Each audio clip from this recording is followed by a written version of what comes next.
Thank you very much, Jackie. I think I might stand because it's a little bit easier for me to see you and you to see me. I think all of us live in a world where we're almost constantly plugged into the global media.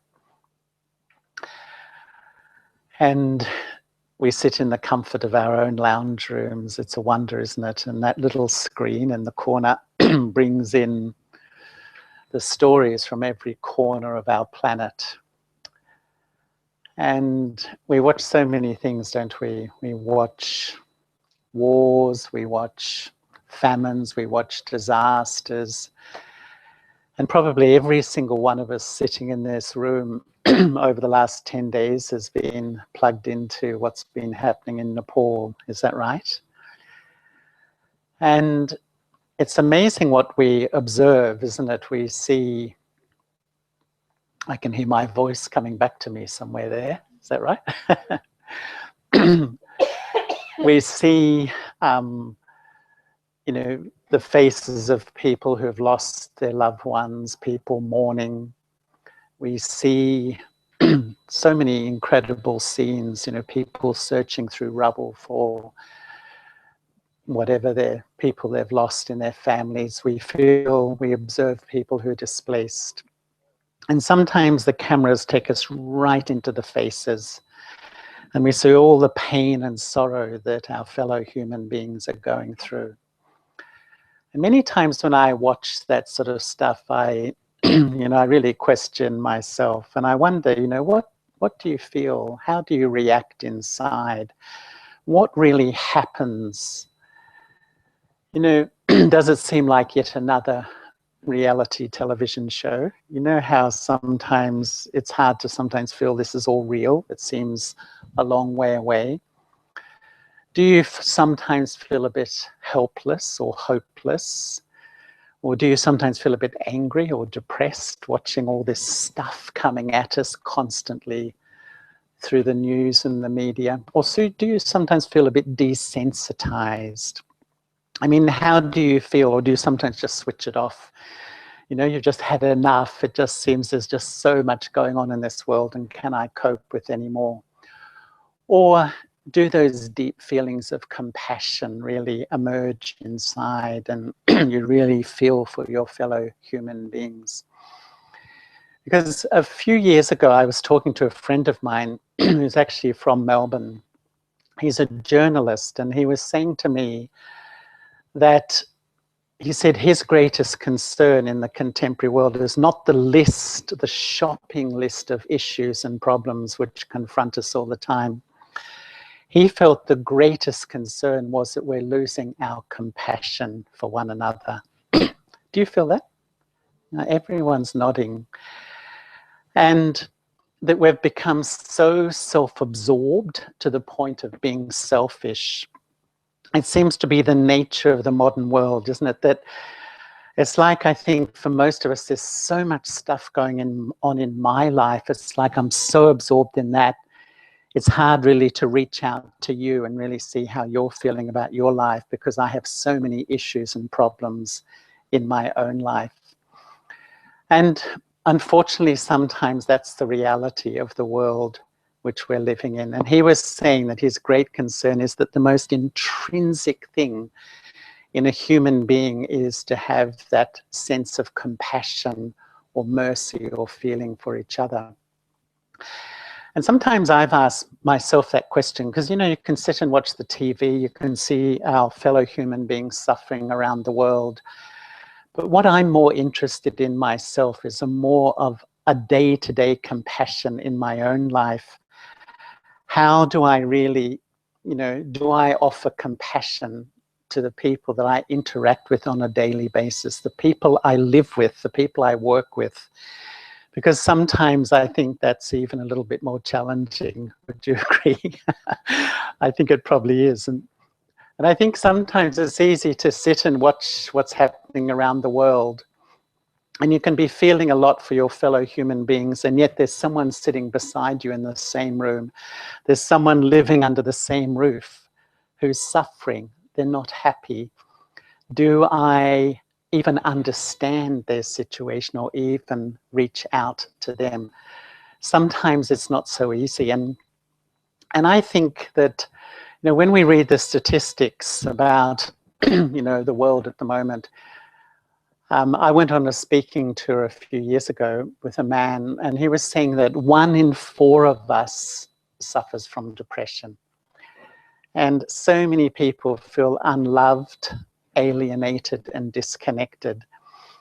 And so how much do I really sort of engage with those sort of people who are really close to me? I remember once we have centers all over the world, and one of the people who was living in a center in Istanbul, I don't know whether you've been there, I'm sure some of you have, it's an absolutely beautiful city, I think one of the most beautiful in the world. And she was, she's actually a Kiwi, but she was running our center in Istanbul. And she was there when that earthquake happened, which must have been, how many years ago? 15 at least, 15, 20 years ago, and 50,000 people died in the region. And I remember her telling me that for a whole week they were told not to leave where they were, and people were so sort of shell-shocked. But she went, after a week, she went down to the water, and a favorite pastime in Istanbul is to walk around the Bosphorus, this beautiful sea. And when she got down to the water, there was a car crash. 2 Turkish men had a crash. And she said, like a lot of, you know, places in the world, they're usually quite volatile people, and often they can get out and scream and yell at each other. But she observed this amazing scene that they hopped out of their cars a week after the earthquake, walked over to each other. They both dented each other and they hugged each other. And she said that that was such an amazing scene to observe. And I've often wondered, deep down in each of us, I think, is this well of compassion, but it gets buried, doesn't it, in this frenetic life, dealing with my stuff, your stuff, all the issues. We sort of bury those feelings. And yet, to me, I often wonder why we don't use it more. And when a problem happens in our family or our community, it's amazing how we all come out, isn't it? I live in Sydney most of my life, and you know, when that attack happened in the Lint Cafe, actually I was away at the time, but I was in the city a few days later, and I went into Martin Place where that happened, and it was absolutely amazing. It was like hundreds of meters of flowers were there, but it wasn't just that, the feeling was incredible. And it was really like people stepped out of, they rose to the occasion, and there were some wonderful stories of people trying to reach out to each other at that time, which was really special. And I think that, you know, what is compassion? To me, compassion is like an understanding or empathy for the suffering of others. And actually in Latin, when it's fully translated, it means co-suffering. It's like, in a sense, you're empathizing with the other.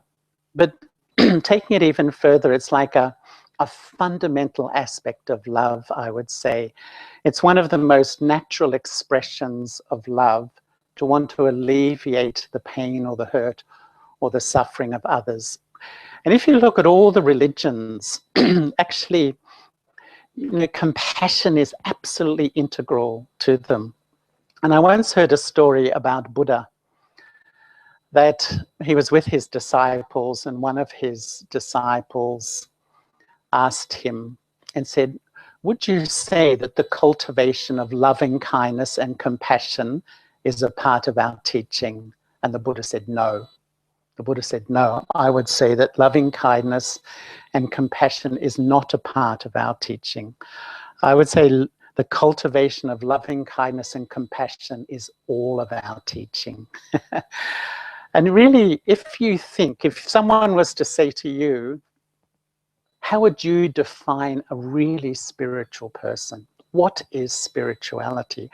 I would say most of us would say it's the way we reach out to the other, the way we connect with others, and the way we offer that beautiful you know, feeling of compassion or understanding for my fellow human beings. Even in the Quran, as far as I know, there's 114 chapters in the Quran. 113 of those chapters begin with, in the name of God, the compassionate and the merciful one. And it's almost like, you know, when people think of God, one of God's prime qualities is to go beyond, suspend judgment, and really offer that real human feeling of compassion. Because I think when I think about, you know, what it means to me, what I love about compassion is it's a very selfless thing. You know, it's not about taking anything. It's all about giving. You don't want anything. It's a very much connecting and giving. But probably the main thing I really love about it is it does suspend judgment. I would say true compassion. It doesn't say, come on, why don't you get your act together? You know, you know, don't you realize you've created this stuff in your life? You're responsible, you know, that sort of attitude. But it's almost like you make a decision to go beyond that, because even if people, and we know the law of karma, we create our own journey, we create our own destiny, but it's almost like you suspend it. And I see you're unhappy, I see you're in pain, I see you're suffering, so I want to empathize with you. I want to sort of offer those feelings of compassion. And one of my favorite stories was that in one of those books, which everyone reads, and I always forget which one it was, you know, a lot of the sort of contemporary New Age books about the guy in the train, and he's traveling in the train with his two kids, and the kids are running around everywhere, screaming, yelling, jumping, making an absolute nuisance of themselves. And the father of those two children is just sitting looking out the window, you know, as these kids are creating chaos and havoc in the railway, in the carriage. And, you know, all the other passengers are getting really edgy, you know, how people do, really sort of, and, you know, even if they don't say anything, their minds are putting out those vibes. And then suddenly someone snapped at this man and said, what sort of father are you, you know, letting your kids behave like this? And the man just very calmly turned around and said, well, you know, I've just come from the hospital. Their mother just died. And, you know, those very judgmental, critical, negative thinking that we can so easily jump into, in an instant shifted to those feelings, those very human feelings of compassion and understanding. And I mean, many times, how many times in your life, so many times for me, you know, when you find yourself being very judgmental of a person and then you hear their real story, they open up and they tell you really where they're coming from, and you find that you shift your attitude completely. And I think that's something really lovely. And compassion has a real humility about it, which is very attractive. But I think it has a lot of questions too. Because are there limits to compassion? I mean, how far does compassion go? Do I have compassion for the oppressed, the weak, the powerless, you know? And do I have negativity and anger for the oppressors, the powerful, and, you know, that sort of thing? And I was once talking to a woman in South Africa, and she's actually a judge. And she was really interesting. She was just saying, I've been questioning myself because compassion is a very important part of my job. And she said, I'm quite compassionate. I see criminals all the time, but there's one type of criminal I just can't offer my compassion.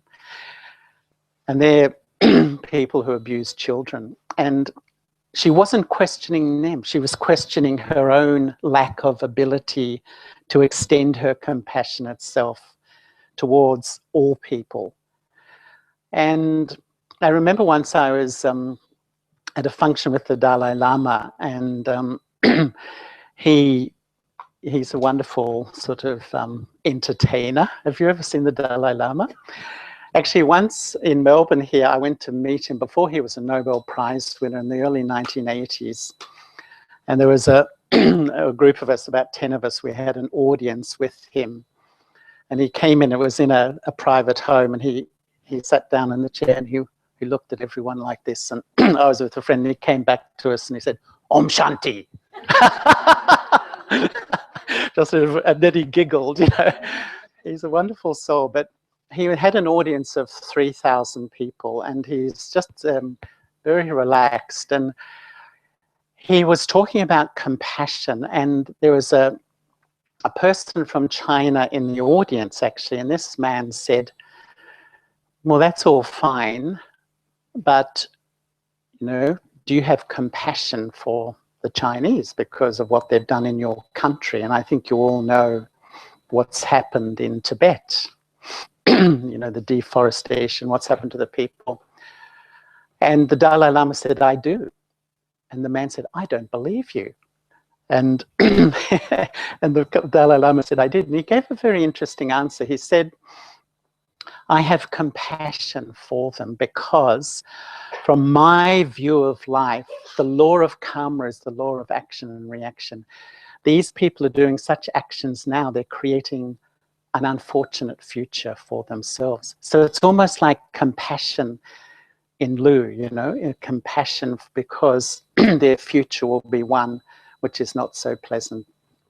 So compassion, does it have limits? Can I really feel compassion for everyone? Or do you have even selective compassion? Have you ever noticed some people can do things, negative things, and you just have a laugh, it's no problem. Other people do the same thing and it really gets you. Have you noticed that? It's like you can offer compassion in your own family. For some, you can feel so easy, and others, it's just whatever they do. It's a deep thing, isn't it? It's almost like, I sometimes think there's almost a law that the closer you are, the closer the connection, you're more judgmental. It's more challenging to offer compassion. And that's why I think one of the great things on the spiritual journey, the more I go on, I feel such wisdom is to be really, if I can use the word detached, in the correct way, not aloof, cut off, withdrawn, but uninfluenced by, because really when you are detached, you can be compassionate to everyone, even those you interact with on a very regular basis. Or even, does my compassion exhaust me? You know, I remember one woman telling me she was a youth worker, and she gave it up, and I said, what happened? And she said, oh, compassion burnout. I thought, well, that's a new term. She said, I was just exhausted trying to support, trying to care, I just felt completely drained, you know. And I think a lot of people in the helping professions these days sometimes feel like that, you know. Giving. If you don't have a source to replenish yourself, or even sometimes I think compassion can be condescending, you know, a little bit, I'm fine, but, you know, a little bit condescending. There's a little bit of that edge to it. Or even perhaps we have compassion out of our own guilt, you know, we have a sense of guilt. And there's so many sort of flavors of compassion. But I think compassionate living is something which is intrinsic to the human spirit. And I don't know about you, but I feel when I am judgmental, it doesn't feel comfortable, you know, or critical or really. But when you're compassionate, have you noticed how it just feels right? It feels healthy spiritually. It feels, I think it's so intrinsic to a spiritually healthy human life to offer compassion. But it's buried deep. And these days, sometimes it's so buried deep under a whole, you know, wave of assumption and judgment and all that stuff. But I think it still sits there. And often I think what happens is that life often teaches us, you know, you have an experience in life that kickstarts that compassion which is sitting in all of us. And once I was in our headquarters in Mount Abu, the Brahma Kumaris world headquarters is in Rajasthan in India. This was many years ago, but I can't remember how many, but there was a very interesting man there. He was from the UK and a member of the House of Lords there. His name was David Enols. And I was sitting with him each morning doing some meditation. And I once asked him, he was a great humanitarian. He worked all over the world. I think he just was almost, he helped start the United Nations with the League of Nations in the early 1950s. And he just worked his whole life for every, so many groups around the world. And I asked him once, how did you get involved? Because he had a tremendous compassion for humanity in general. And he told me this amazing story. He said, switched him. He was just a young bloke in London and the war, in the Second World War, when he was 18, he was conscripted and he was parachuted over France in the middle of the night. This is, I don't know when in the war, but near the end of the war, I think. And imagine 18 or 19 years old. And he said they parachuted into a place and they were crawling across the fields and standing up against those little stone walls, those European stone walls. And for a few hours, and I don't even know what the mission was, but he said he stood up in front of a stone wall and there was a German behind and shot him and shot off his shoulder because he had this funny shoulder. And he lay there, this is 5 o'clock in the morning, and he said he just lay there thinking, well, if I move, he's going to come round and finish me off. And he was bleeding, you could imagine. But at dawn, this German came around, and the way he described it, this young German was devastated he'd shot somebody. In fact, as even David said, he was feeling worse than me. I was the one who was shot. And he was so devastated that he had done this. And they communicated a little bit, and I don't know in what language, but he said he was the same age as me, had the same aspirations in life. And I'd grown up that, he was the bad guy. And I realized he was just a person like me. And he said so many things changed in him over those few weeks that this person was not the enemy. This person wasn't the bad guy. This person was a human being like me who had the same dreams in life. And it just shifted him, and he spent the rest of his life working. So it's almost like that incident unleashed that ability to offer that compassion or that understanding, that empathy for the other. And I even remember once I gave a meditation course to a man in Sydney, and he had been in the theatre. He was a very successful theatre director. He went to New York and he became, he was in the big time. And he said he was a real hedonistic style of person. He just lived that sort of life. And he drank too much and abused too much. And his career went down. And he said one thing led to another, and he was literally on the streets. And really alcohol abuse. And, he, anyway, he went through a whole lot of therapy and things like that. And he got his life together. But he said that, he had to reach the bottom to sort of see what the other side, how a lot of people were and what people went through. And now he goes around the world talking about his story and helping people with addiction. And he said, my life has a real purpose now. And it's like he said that it really opened an understanding of others and what the suffering of others. And even another story I remember, a man who was a cancer specialist and an oncologist. And, we all go to doctors and specialists. And he said throughout his career, people had complained to him that sometimes doctors aren't really compassionate, understanding.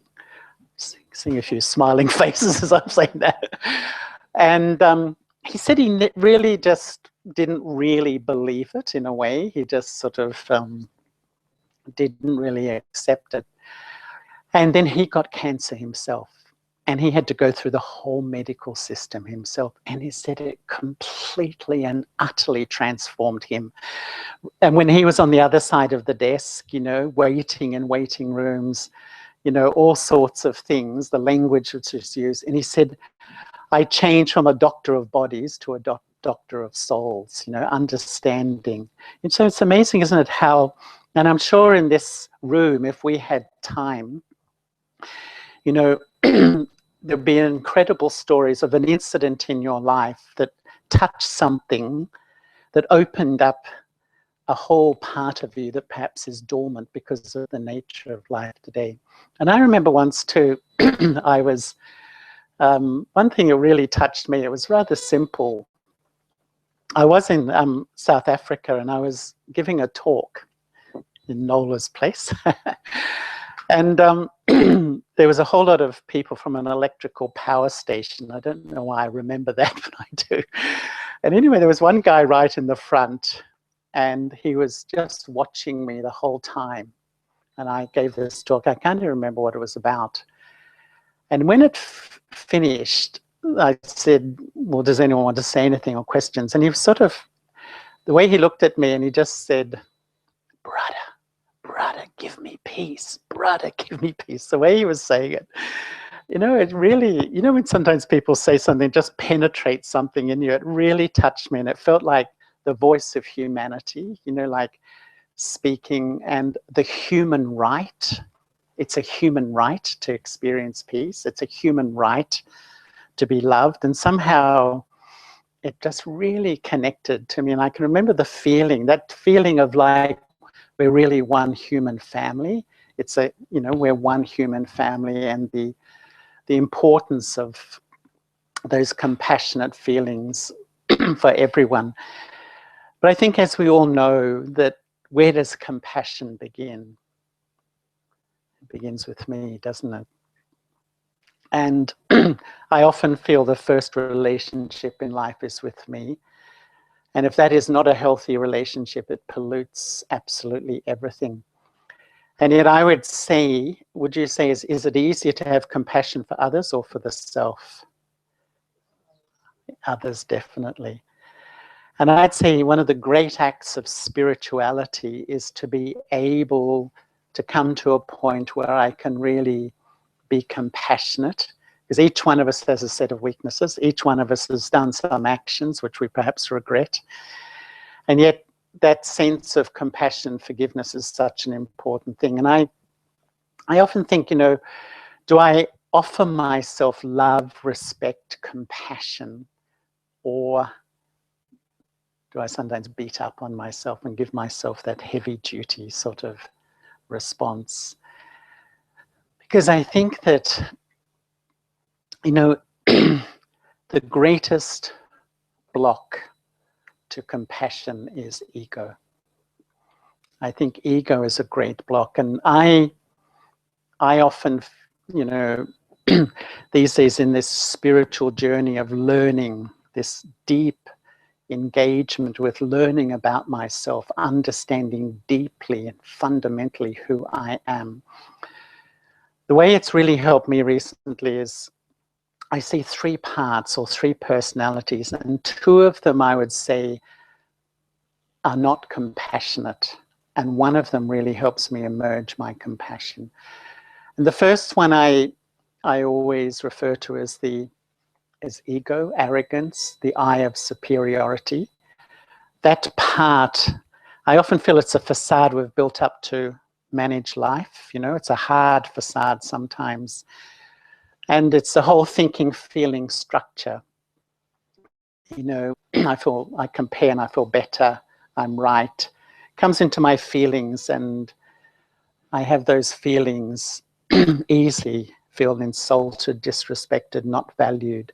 But when this I is ruling, it's like I'm so self-absorbed. Ego is so self-absorbing. I'm only thinking of my own needs. It's almost like I can't even read. I don't have the emotional intelligence to see where another is coming from and what they need. In a sense, emotional intelligence is that wisdom Just from the face and the vibrations, you can see where another person is coming from and know how to respond to them. It's almost like shut down because I'm so needy myself.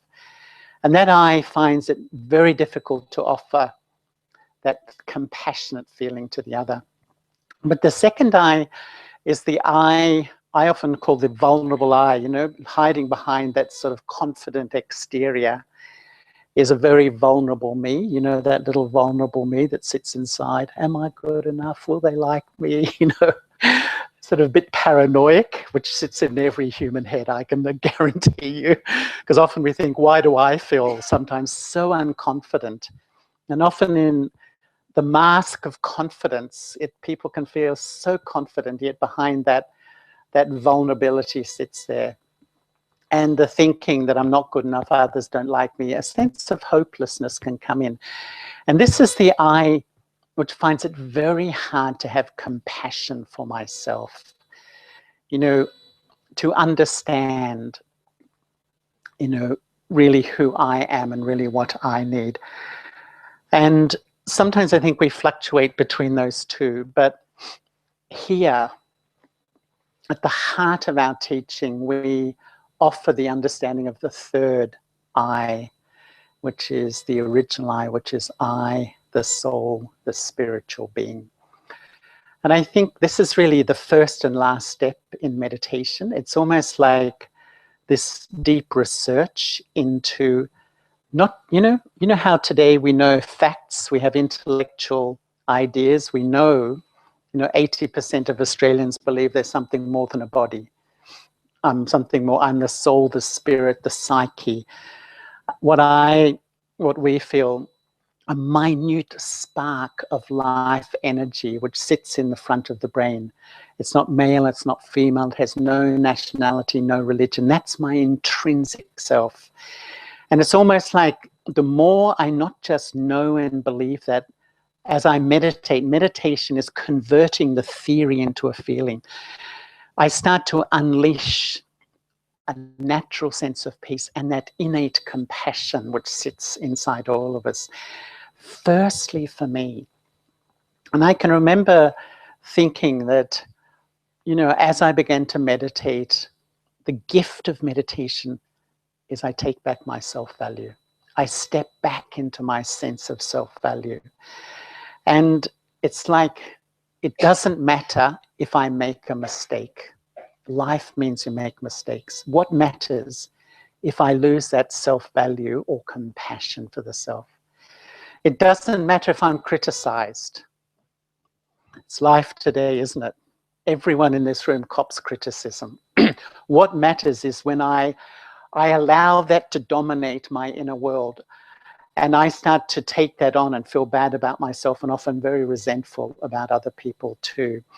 Because, compassion is, I listen, I learn, for myself, but I don't let go, my sense of self-value.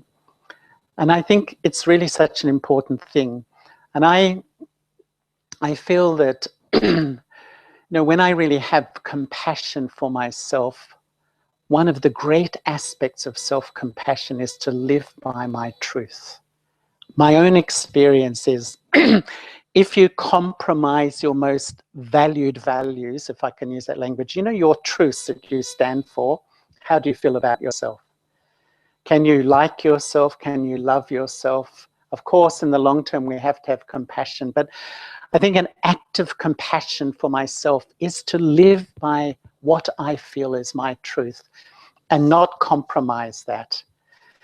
And even, not unnecessarily giving myself pain and suffering. Sometimes I think we get into chronic negative thinking, unnecessarily hurting myself, trying to prove myself to be right. The extent that sometimes we go to prove to others I'm right. You think it's like a lack of compassion for myself because the pain and the discomfort that I go through.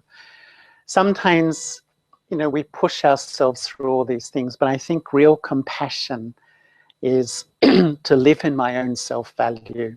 And I think if I could say, if there's one thing that spirituality is about, it's restoring my sense of self-value and not giving it away to any person or any situation. That's real compassion for myself. But I think when we begin to reform compassion in myself, we can really begin to offer it to others. And I feel one of the most beautiful ways of expressing that to others is to hold their value in my attitude.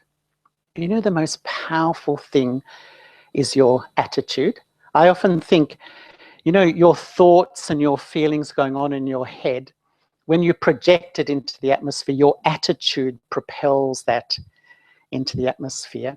And when you're holding the criticism, the negativity, the past of other people, they feel it. And sometimes people wonder why people don't come close, why they don't love me and value me, because my attitude pushes them away. It's like an energy that they feel. But I see spiritually, when I can know the value of another person and I hold it, even when they go up and down and here and there, I think that's such an act of compassion for the other. That, you know how you can sometimes, parents can sometimes do that with children, you know, because you know their value and they go through their tough times, but you hold their intrinsic goodness. But if we do that for others, I think that's such an act of compassion. And I often feel, how can I tell how much ego I have? What's the measure? I think it's my attitude to people. And if there's chronic criticism, always tuning in on what's wrong, the defects, I would say that's a real indicator of how much ego is there. And if I can see the goodness in people, each one of us has our good part and our bad, oh, I won't say bad, but our, our weaknesses, right? It's such a benevolent thing to tune into someone's goodness, because almost automatically that's a benevolent act to do something good for another. And even, I think, to even show compassion to those who don't agree with me. You know, sometimes we we feel that, you know, this is my view and others should agree, you know, because don't you know that my view is the right view? But I think, you know, I think it's life, isn't it? Everyone's expressing different opinions and views. Everyone has the right to disagree. Allow people to disagree. I think that's a state of real wisdom. I have my own views, you have your views, but not to change my opinion of another person because they express a view which doesn't agree with me in that way. And even, I think, you know, compassion for the world is such a beautiful thing, that sense of a world family. I've always liked that. Do you like that? The sense that, you know, I've never liked, even since a child, all the things that are barriers between people. You know, all the things that sometimes, education and race and culture and all these things that sometimes these superficial barriers, because fundamentally when we understand we're souls, we're spiritual beings, we're like a human family. And I think the healthiest life is to live a life of expression of compassion. And I remember once in Sydney, there was a conference at the Sydney Opera House of Psychiatrists, the world psychiatric body.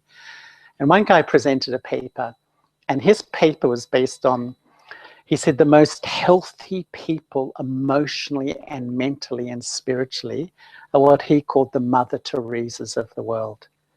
You know, the people who just give their life to serve and give. And really, my observation, they're the happiest and most fulfilled human beings. You know, when you really, and it's natural, it's not contrived, but your love, and usually my experience is it comes from a deep love of God. Not even, I would say, a religious love, but a deep feeling for God. And my own experience in meditation is that, you know, meditation is really the link of the self, the soul, with God, whom we see, the Supreme Soul. And I feel my own feeling, when I feel loved, I feel close, automatically I notice my attitude is instantly different. Have you ever had that experience? I soften, I'm more gentle, I'm more forgiving, I'm more kind. It's almost an instant feeling. And I think that to open that, sometimes that locked up part of myself, to open that natural sort of well of compassion, it really comes from a loving relationship with God. And when we sit to meditate, meditation is, in a sense, an act of compassion for myself, and ultimately an act of compassion for my fellow human beings too. Because in that process, I start to realize who I am as a soul. And I can see my journey. We've all got a journey. We sit here quietly, but in our subconscious, we carry our history, don't we? And there's some uncomfortable things in that history. But sometimes when you're in an elevated place, you can look at it in a different way. It's a part of your learning, a part of your story, and you can let go and offer compassion. And it seems to me the more I can let go the story of others too, and offer compassion to the other. And I think nothing makes me feel healthier and more fulfilled if I'm able to do that on a regular basis. Now I'm watching the time because I got my instructions to finish at 8 o'clock. But is there time, Danny, for a few questions? If anyone would like to ask something or make a comment or whatever, please feel free. We will finish with a little bit of meditation.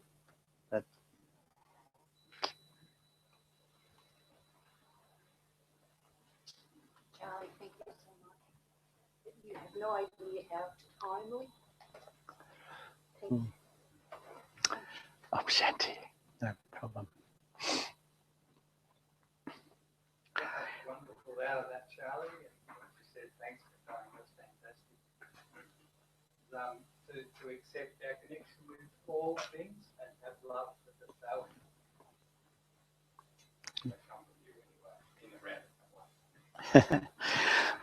Yeah, well, I think that the biggest challenge in life probably is to maintain a constant loving relationship with me. And that's why I love spirituality, because ultimately spirituality is healing the relationship with me, which is really damaged. We're all reaching out, trying to have loving relationships with people, but if the first relationship is so damaged and so dysfunctional, what are these relationships going to be? And we all know. And that's why I think spirituality says, go back to the beginning. And if you construct a day where you wake up in the morning and just sit quietly with yourself in this sort of gentle dialogue, who am I? I am a soul. You step back from all the game of life and begin to observe myself. I'm an eternal soul. And the more I experience that, I feel peace. And the more I feel that peace, that sort of sense of, I would say, first self-acceptance, where I can remember when I began to meditate, I made a conscious decision to be gentle with myself. And if ever thoughts, those heavy-handed, authoritarian, that authoritarian being inside the self that can sometimes, like that, but at the same time, to be self-disciplined, I can still be self-disciplined. But I think it's this amazing journey. And even in our teachings here, once I remember was saying that the journey to self-awareness or soul consciousness is really the journey of taking back my self-value. And it's a huge journey.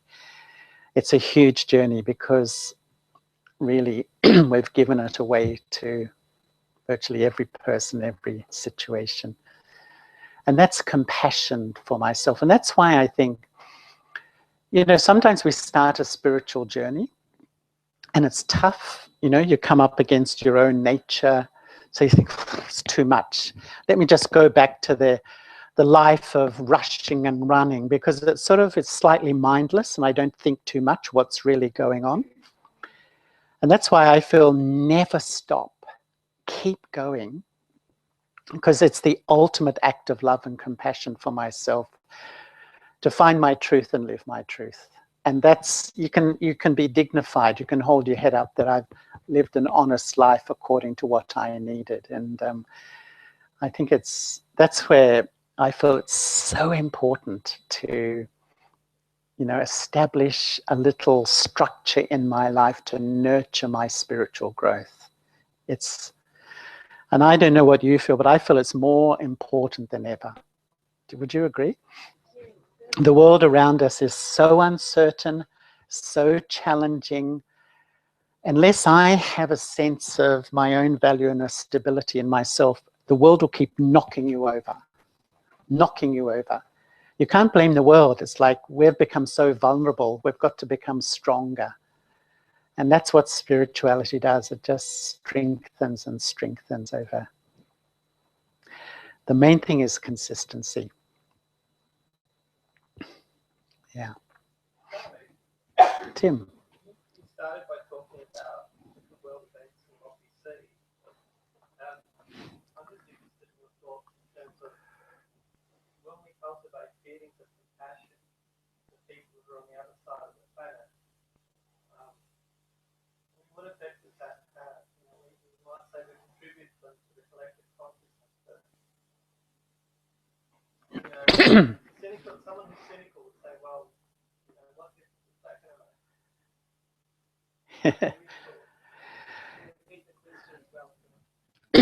make? Tim's just saying that when something happens in the world and there's a wave of compassionate feeling, does it have an effect?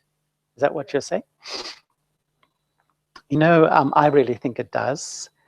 There's nothing more powerful than a pure thought.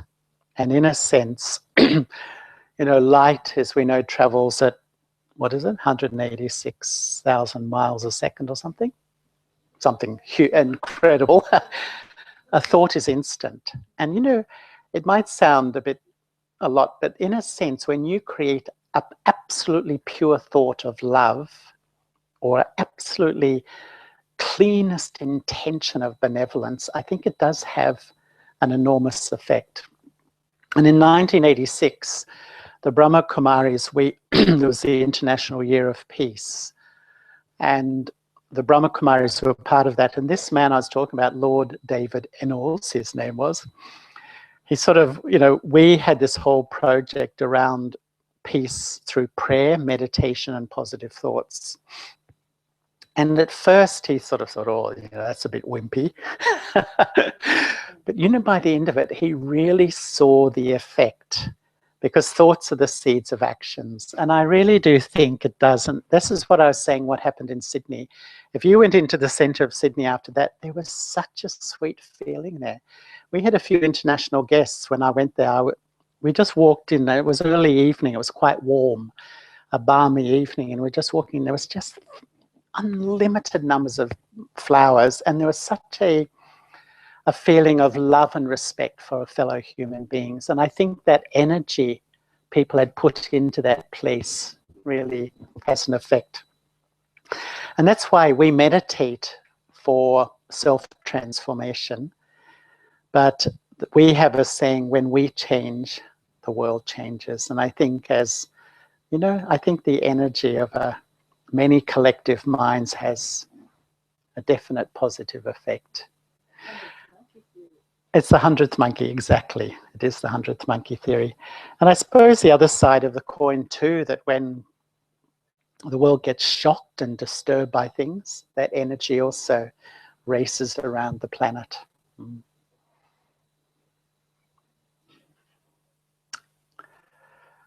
Is there anyone else who wants to mention anything? Or Just talking about things that shock around the planet, decapitation, they do shock. what can we do ourselves?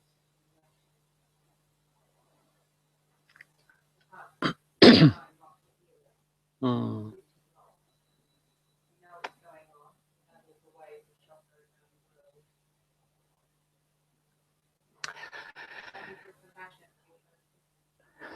It's more challenging, there's no doubt. But I suppose, if you, I've often thought when someone gets really angry, it's scary, right? If someone really is angry, it's scary. But what are they doing? They're saying, help, help, I'm in pain. I'm in pain in a way. They really are. They're in emotional, spiritual pain. The only way they can express it is just explosion. People that perpetrate acts like that, we know have had a very maybe disturbed past. And I think that was the Dalai Lama's point a little bit too, that sometimes we do actions that create a future, but we've done actions in the past that have brought me to a place. Humanity's going through what's it going through at the moment? So many challenges, and there's so much violence. But where does it begin? I think it begins against the self, these thoughts of self-hatred and self-dislike. Then who cares about the planet? Who cares about the environment? Who cares about you? Who cares? It's sort of, so that those acts come from a place of suffering in a sense. And ultimately, I think, it's an elevated state, but spirituality is to offer, compassion to others, no matter what they do. And I don't know if you heard of a man in Sydney called Sandy McNabb. Have you heard of Sandy? He's a really amazing character. Sandy, he goes around speaking about compassion and peace and love. But when he had 3 daughters, it's a long story, and in one night, one of the boyfriends of his 3 daughters murdered all 3 daughters. It was like 30 years ago. And he tells the story of how angry he was, how he goes through the feelings of revenge, and how for his own peace, he came to a place of acceptance and compassion in that sort of way. And how important that journey is for your own peace, let alone for your sort of attitude towards others. It's an amazing story. And all of us have heard stories of some people who seem to overcome all odds, who've been so brutally mistreated, and yet can turn it around. And, and I don't know about you, but I always find for me, no matter how I'm treated, if I react on that lower level, you don't feel happy about who you are. But if you don't react, or you don't get so judgmental or critical or negative, you feel better about who you are, your self-respect remains intact. Because I think human nature is to offer the other love and compassion. It's our intrinsic nature. But it's true, we live in a very violent world, and it's challenging. And that's why I think the more of us who live according to our values, that's probably his most powerful contribution to a better world we can, to live by and demonstrate the attitudes I believe to be right.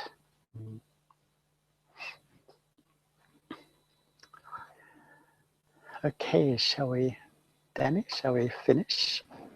So we'll just have a few minutes of meditation. 5 or 10, okay.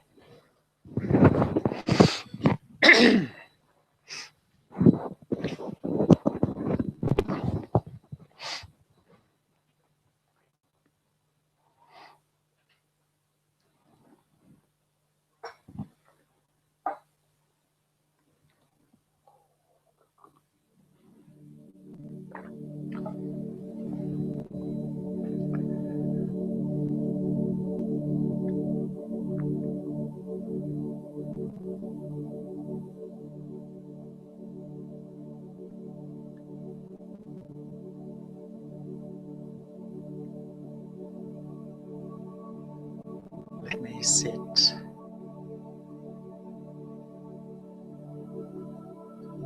calmly and quietly.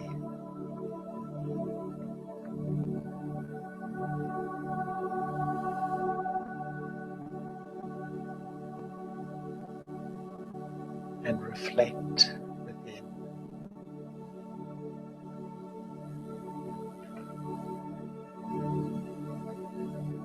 I am an eternal soul.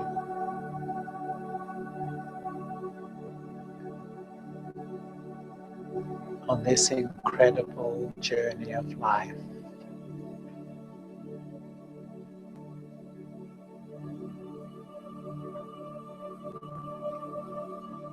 So many things happen.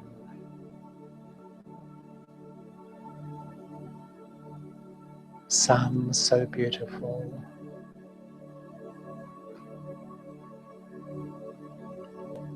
and some so hurtful.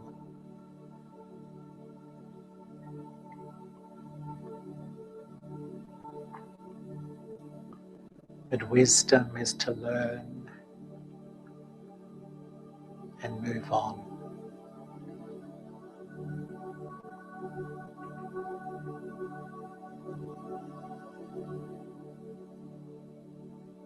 How do I show compassion to myself?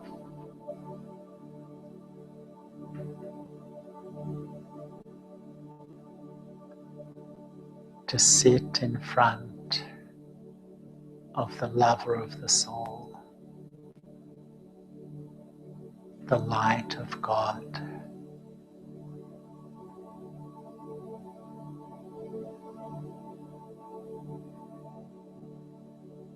and allow myself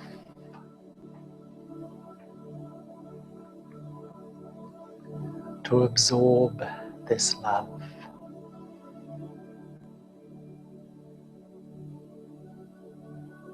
Just keep your mind focused and just have the one thought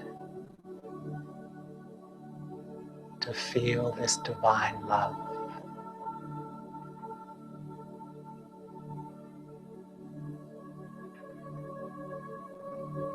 The deeper it penetrates into the core of my being,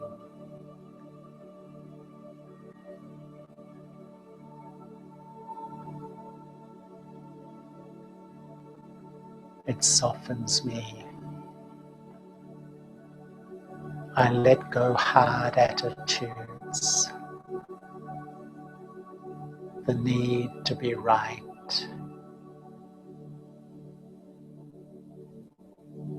and I forgive myself.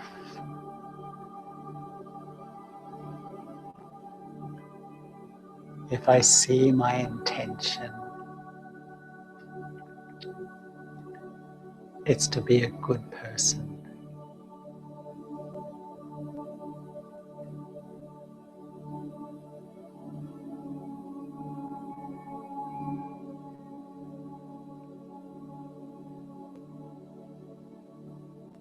Just let go and move on.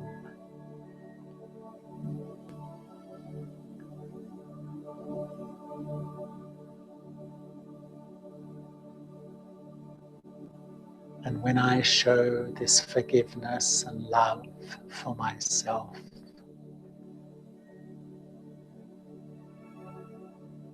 I can offer understanding and compassion for everyone around me.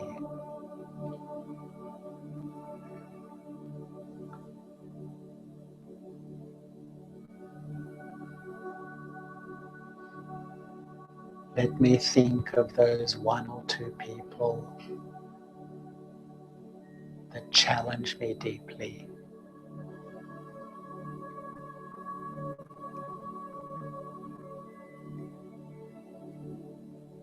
Let me just observe them and look behind their difficult behavior.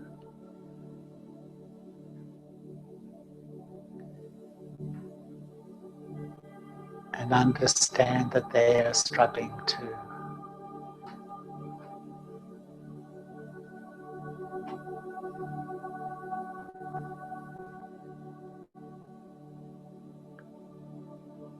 And allow myself to offer them compassion and understanding. This is a gift of love. This is a gift of respect.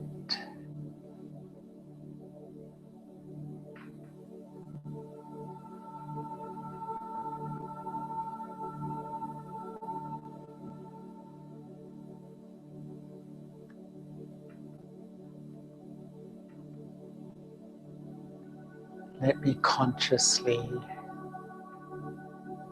take this gift wherever I go. Tonight, tomorrow.